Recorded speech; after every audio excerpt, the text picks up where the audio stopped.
where you speak your truth. Tell your story and talk about your journey. Newbie and Queen Talk Show.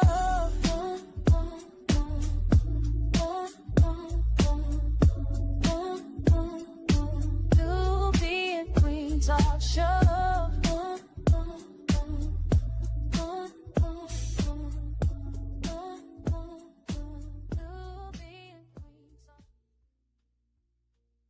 Newbie and Queen Talk Show. Oh my goodness, I'm so excited about tonight. So welcome to Newbie and Queen Talk Show. I am your host, Yolanda Mitchell, and I'm so excited to introduce the woman of the hour, or for 30 minutes.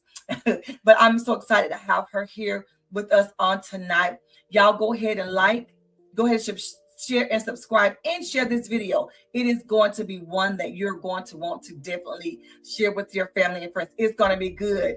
And this here, y'all are going to want to hear about it. It's Dr. Timothea Scott, and then she's going up for school board. So we don't want to miss this. Let me get ready to prepare you all. Go ahead and read her bio briefly. And while I am doing that, don't forget to go ahead and start sharing this video right now. You have a few minutes to share this video, okay? Go ahead and share with your family, your friends, text them, send a link from this page here and send it on to them. And also follow me, Newbie and Queen Talk Show on YouTube and also on Facebook. So let me give you a brief bio of this beautiful woman of God. Timothea Scott was born and currently lives in White Springs, Florida, with her 3 children, a 13-year-old son and 7-year-old 2 daughters. She graduated as valedictorian of Hamilton County High School in 2002. Before pursuing her higher education at FAMU, where she earned her Doctor of Pharmacy degree in 2008. Following graduation, Timothea obtained a teaching certificate through the University of Florida, became an associate professor, and has been teaching courses for the College of Pharmacy and training pharmacy students in the hospital. Dr. Scott is an assistant director at a large teaching hospital where she oversees teams that serves organ transplant, cancer, and heart patients. She assists in managing over 400 pharmacists and technicians in the department. Throughout her career, she has managed complex operations, participated in budget development, implemented and maintained policies and procedures, and worked as a team to ensure excellence in a care and regulatory compliance. Beyond her professional career, Dr. Scott has served the community as a T-ball coach, a Little League cheerleading coach, as well as a 2-year volunteer board member for Partnerships for Strong Families, which provides services to protect local children from abuse, neglect, and abandonment, and assist in establishing safe homes. That I just read just a little bit of her bio. I want to present to others, introduce to some, the beautiful Dr. Timothea Scott. Hello, woman of God. How are you doing? So excited to have you here with us. Thank you so much. First of all, I want to tell you thank you for giving me this opportunity. Before we go any further, I just want to make sure that I get that out there. I really appreciate it. Absolutely. Thank you for that. So we have been sitting here and just waiting for this moment to come. And I am so excited to have you. So we know you are going up for school board, right? And I just wanted you to kind of give us more, details about that, what they really call it, because I may be calling it something else. Tell us more about that. Okay, so I am actually running for a school board member for District 4 in Hamilton County. And District 4 actually services the areas in like White Springs area, also Marion Station area, and there are a couple other areas also, like Faisal is another area in Hamilton County where it actually services. But of course, with school board member, you're one of the many that are going to be on the board, one of 5 to be able to help make decisions for our Hamilton County school district. Wow, that's a lot, because I was just thinking that since you're going up for school board, it'd just be for Hamilton County, but you're saying that your position would be for those of White Springs and other areas. See, I was just thinking it was just one spot. So that's amazing how you just really just clarify that again. So how you just clarify that. So can you tell us again the areas that you will be, pursuing to cover? Yep. So the areas to be covered is the White Springs, Marion Station, Faisal area, and then there's a couple like smaller streets within that zone that are covered as well within the district. See, I didn't know that. So this is why we have to, ask questions and interview you all so that we'll know. So first thing I wanted to ask you, what was your purpose of really wanting to go and be a part of the school board? What really made you say, I want to be a part of the board because I want to make a difference? Did something happen or just a passion of yours? Can you go into details with us about that? For me, when I became interested in running for school board, it's just kind of like sitting back and just understanding just what happens within the school system. Because I've been on the side of being a student coming through Hamilton County school system, and then now actually being able to be a parent, working in the community side of Hamilton County school system. And so then I feel as if now is my time to be able to use some of the skills that I've learned on my position at the assistant director at Shands, to be able to help the community in which I feel as if I'm destined to be able to serve. So it wasn't anything that particularly happened. It's just my deep roots within the community, my deep roots within being a parent, and just me wanting to just be a part of being able to ensure that we can continue moving forward, because I feel as if Hamilton County school system has made strong progress, that we're headed in the right direction. But I feel as if I can also be able to contribute to that as well. And just with just some of the I guess the styles, the things that I've learned, my career, and just being able to understand what our community needs, and not just from my point of view, but just all of the individuals I talk to in the community as well. Right. So we know there are a lot of people that, say, oh, when they get on the school board, so I want to put this out before I forgot. When they get on the school board, they're going to make all these changes. So you tell them about the things that you said that you're going to do and that you want to do, being a part of the school board. But we still have to remember that you're just one person and there are few people that's on the board. So while you may have all these dreams and goals and ambitions and things like that, you still have to go to the board. They still have to say yes to whatever it is that you're trying to bring forth. And so I wanted to share that. And so how would you handle, situations where the board is probably saying no to this situation, to something that you want to implement, you want to bring? What would be some of the things that you could do to, I'm not saying, go over their head and things like that, but when they say, no, we're not going to do this, what would you do? What would you do from there? Okay.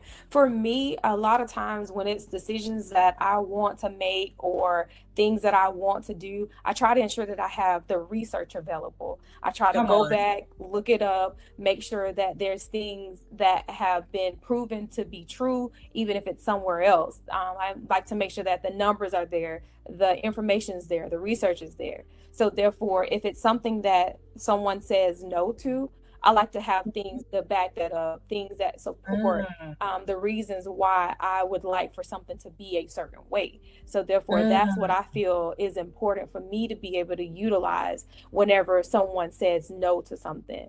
I think we have to also make sure that whatever it is, it matches our visions for our school system. We have to make sure that it matches where we need to be, where our kids need to be, where our staff need to be, where our teachers need to be. We have to make sure that it matches and it lines up. So that will be my ultimate goal for the things that I would want to say yes to.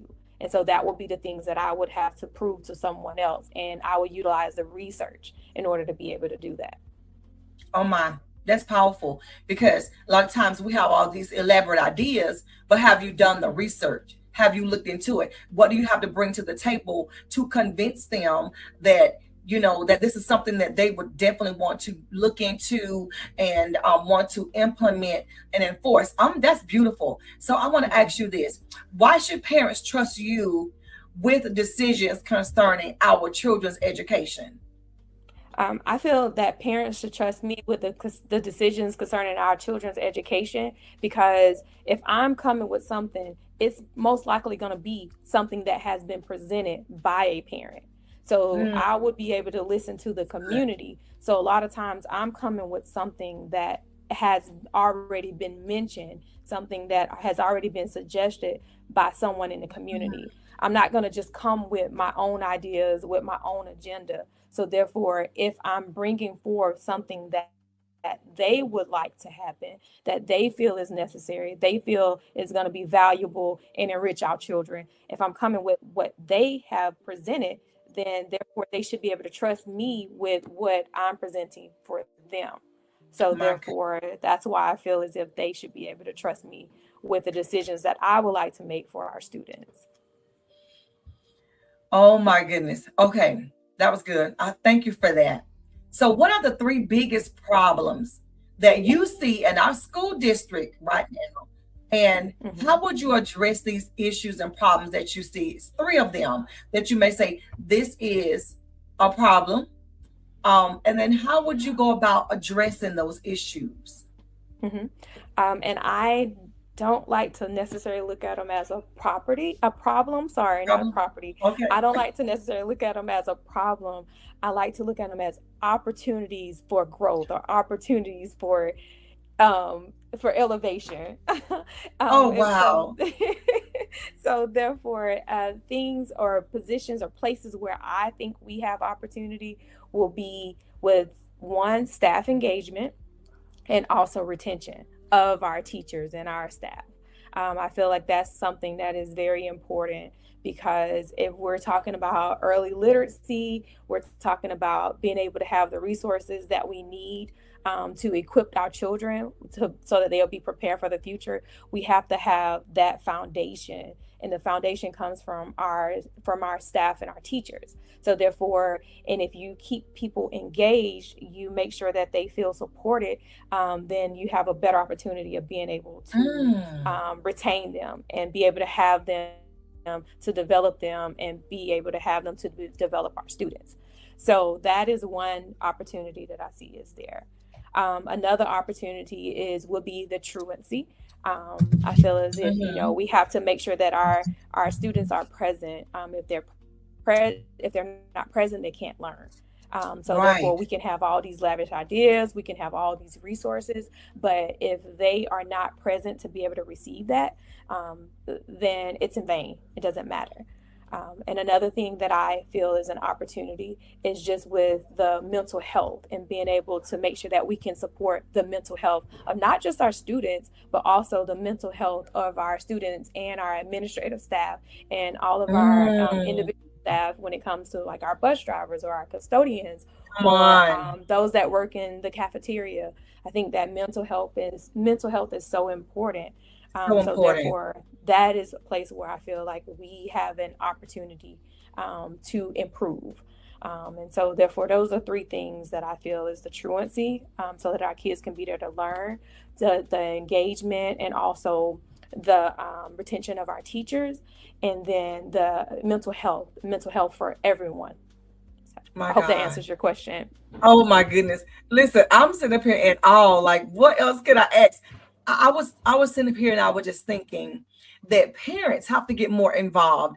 And I Mhm. must say for myself that I have not been as involved as I should. When they have the parent teachers meetings and conferences and um opportunities for us as parents to come out. Now, we'll come out whenever our child is in trouble. We'll come out whenever, they are gotten hurt at school. But, we don't come out to kind of say, I want to know what is going on at school. How can I get, more involved? And how can I help the teachers, you know, and us playing our part as in helping our children when they get in from school with the homework, because we're thinking that's the teacher's responsibility, but we have a responsibility as well, to make sure especially our elementary babies and things like that, we have to help them with their homework. And I'm telling you, if we don't stay close to these teachers, we're going to be lost, because the way that they are learning Absolutely. now is different from the way we Mhm. learn, and we're sitting back saying, "Oh, I remember back in the days when we learned like this, and now they're doing things differently, baby." That's why you need to, Mhm.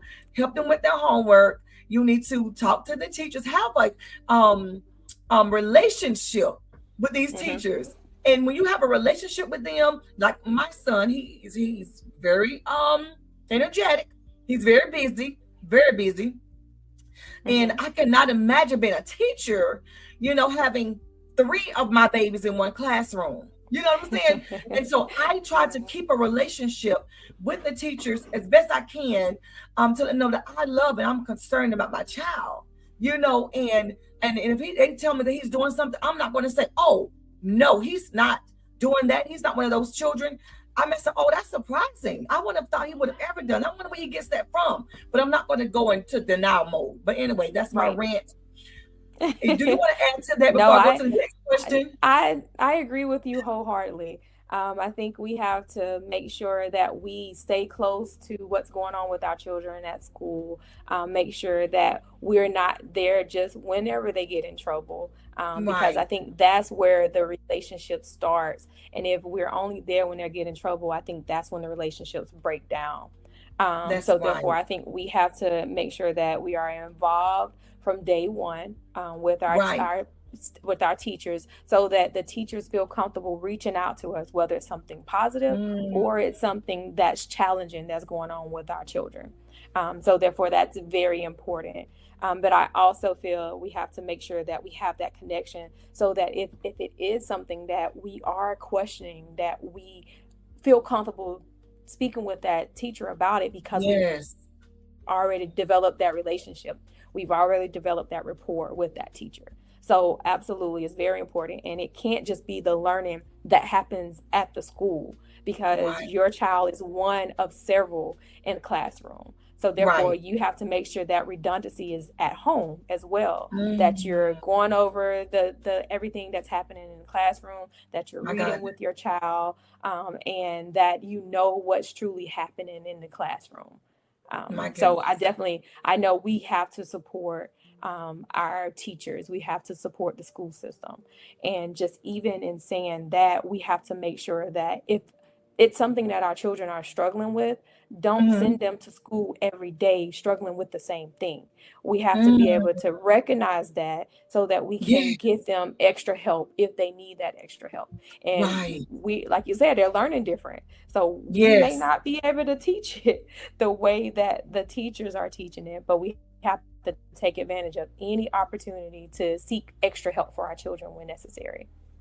My goodness, because it is definitely different, and our teachers, they need us. They need a help. They Hmm. need a backup, and they need the support. So, I Hmm. do want to ask you another question. So, what is your plan for improving reading, math, graduation rates, and overall academic achievements? Okay, for me, and being able to improve any of the reading, the math, the literacy, the graduation rates, you have to know the numbers. You have to actually look at the Gotcha. numbers, look at where we are right now, to in order to be able to determine where we need to go, for our school system. Looking at the numbers, trying to figure out what is it that we're doing that's working, and be able to be honest about what's working, to be able to figure out how we do move forward and what needs to be changed with our curriculum. The parts of it that's working, we utilize that, we move forward with that. The things that we're struggling with, that isn't shown in the research that it's going to work for our children, we pivot from that. And we have to feel comfortable Mm, being able to pivot for that, and not just sticking with what's considered our own agenda.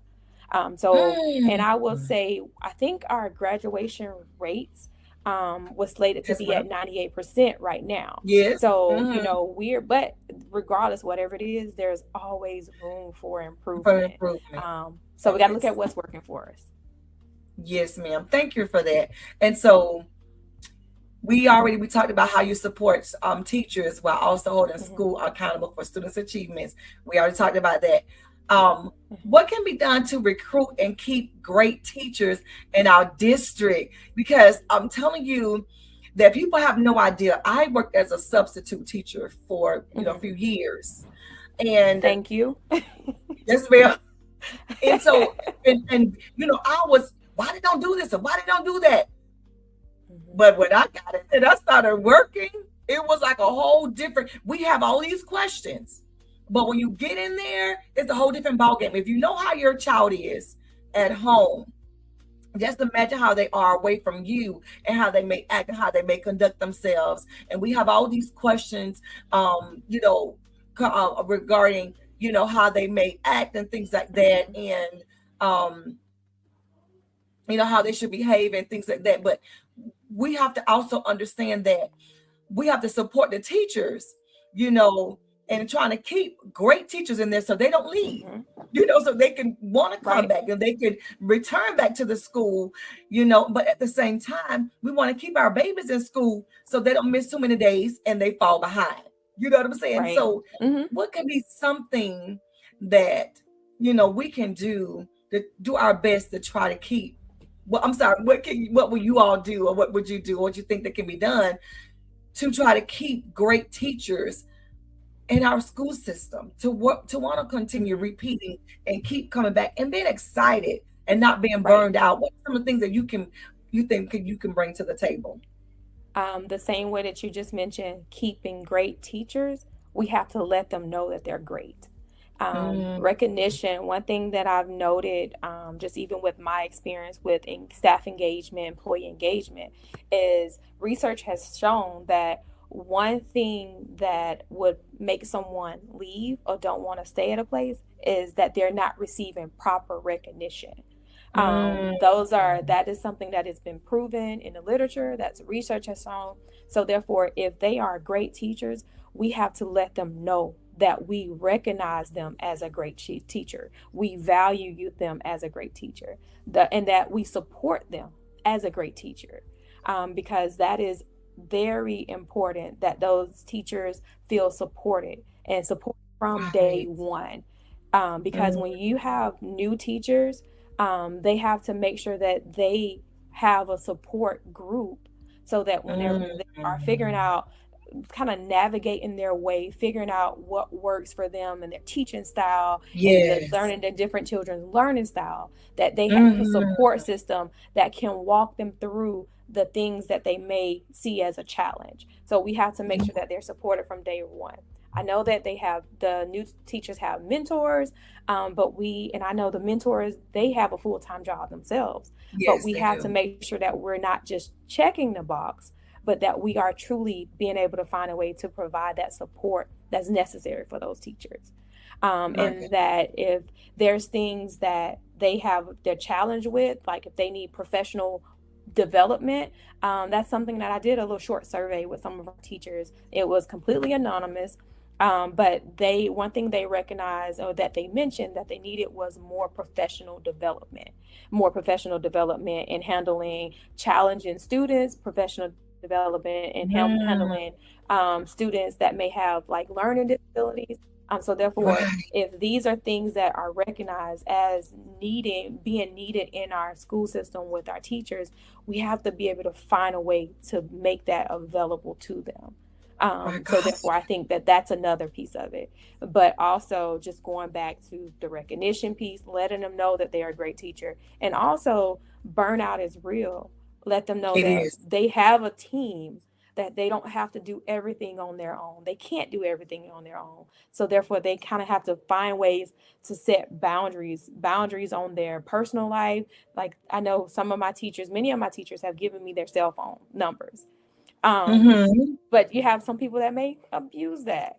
They Yeah. have to be able to set those boundaries and feel comfortable setting those Mhm. boundaries so they can make Mm, themselves available, but they can't overextend themselves. And we have to let them know that that's okay. mm. So I hope that answers your question about ways that I feel we can keep our teachers engaged, make them want to come back over and over again, and that they feel, like I said, supported.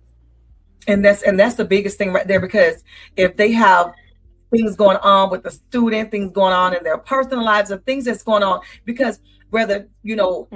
a loved one gets sick and now you're having to take on that load, you need someone to talk to, to communicate. So you need like someone, you like you said, that mentor, someone you can communicate with, someone they can go and they can talk to. um Whenever they're doing something great, they want that they be recognized for that, and to know that you're not superwoman. Because I heard that on last night. You went live last night and it was so Hmm. good. And I was like, oh my goodness, I hope you all go back to that. So y'all need to go back to her page and look at that live. It was such an authentic live that she did. And then she put out so many great things. So it's really good to go back and listen to that. Yeah. And I love Thank how you. you were saying that teachers need to feel supported, need to have a voice, someone they can go talk to, someone they need to talk, get it out, and so that is really good. Hmm. Someone they can get on the phone and talk, and they don't have to hear it again, and things like Right. that. Need a safe place, because I'm telling you, I was a substitute teacher and I was like, oh my goodness, if anybody want to get in the school system, they need to really have a compassion for children and understand them. Absolutely. Don't go in just for a paycheck, because Right. it's Even to on the me. board.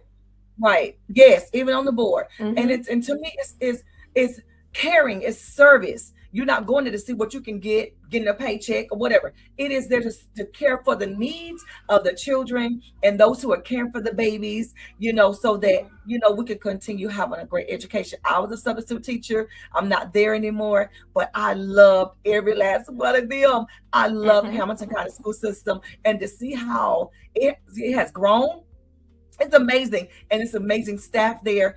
But as a sub, I felt supported every bit of the way, every bit. Hmm. And I appreciate them. And I was just a sub, but just imagine, being a teacher, and I know it's going to improve and it's going to get better. So Right. before I move forward, I want to know: is there anything that you would like to share right now? If someone, like yourself, you're on the going up for school board. Is there anything you want to share with the people as far as voting, how to go about voting, where to go vote at, some things they need to look out for, just whatever it is you want Hmm. to share with us? I would love for you to share it. I'll open the mic up to you for that. Right. When it comes to voting, I just want to make sure that people go to the polls and they vote with intent. That's something that I've kind of said this whole election season. Vote with intent. Actually look at the candidates that are running, look at their background, look at what the job duties are for each of the positions that the individuals are running for, and see how it lines up.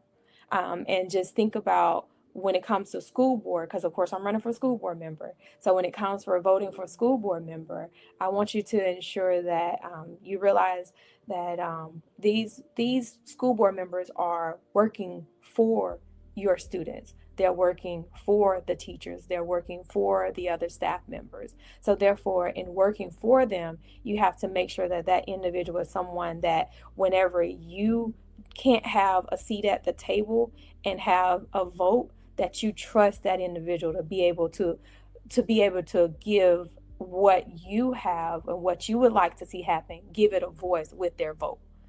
So therefore, like I said, vote with intent. Early voting in it today, which is Saturday, August the 15th. I don't know when this is going to go live. That's why I hesitated when I said today.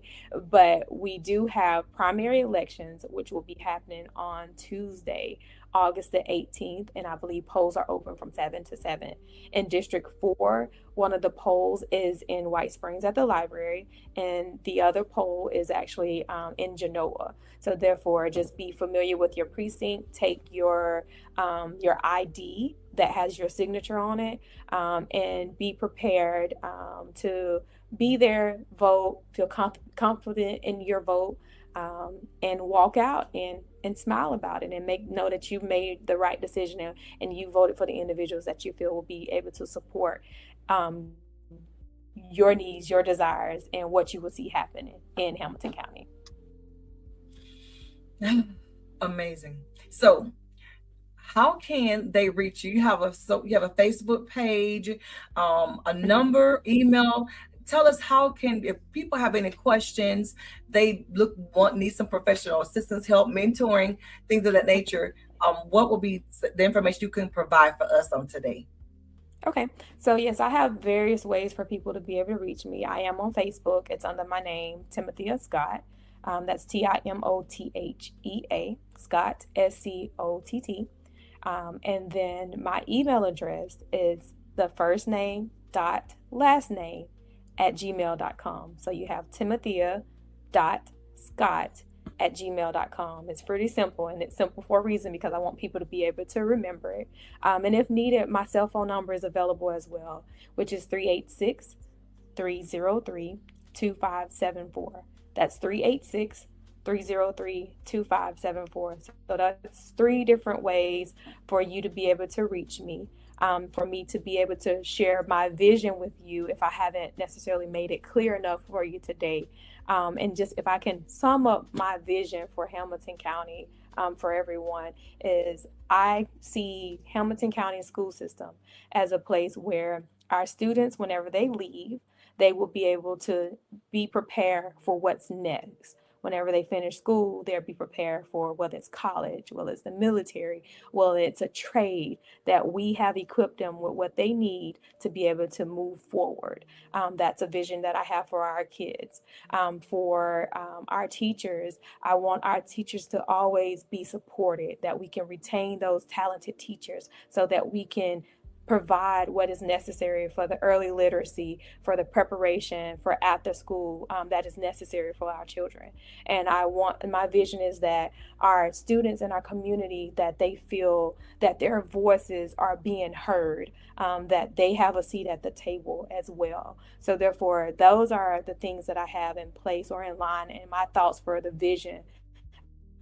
If I want to try to make it clear, the vision for Hamilton County School District. And I've ended several talks with people, and I said, I'm here to answer what I call the call. It's CAL, and that's for commitment, accountability, and leadership, because that's what I look to be able to bring if you allow me to be your next school board member for District 4 for Hamilton County.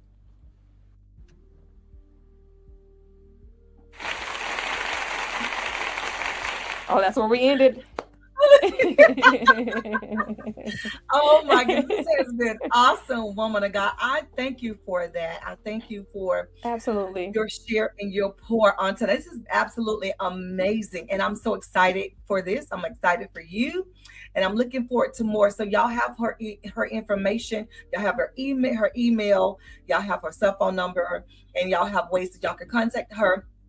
If you have not, go ahead and follow her on her Facebook page. Follow her in whatever it is that she is doing, because I'm telling you, you'll be blessed by it. And don't forget to go and vote with intentions. We thank you all so much for your time. Don't forget to like, share, and subscribe. Don't forget to share this video with your family and friends. We love you all so much, and thank you for tuning in to New Being Queen Talk. Thank you again. Where we speak our truth, tell our story, and talk about our journey. Have a great night, Dr. Timothea. Have a great night, kings and queens. Blessings.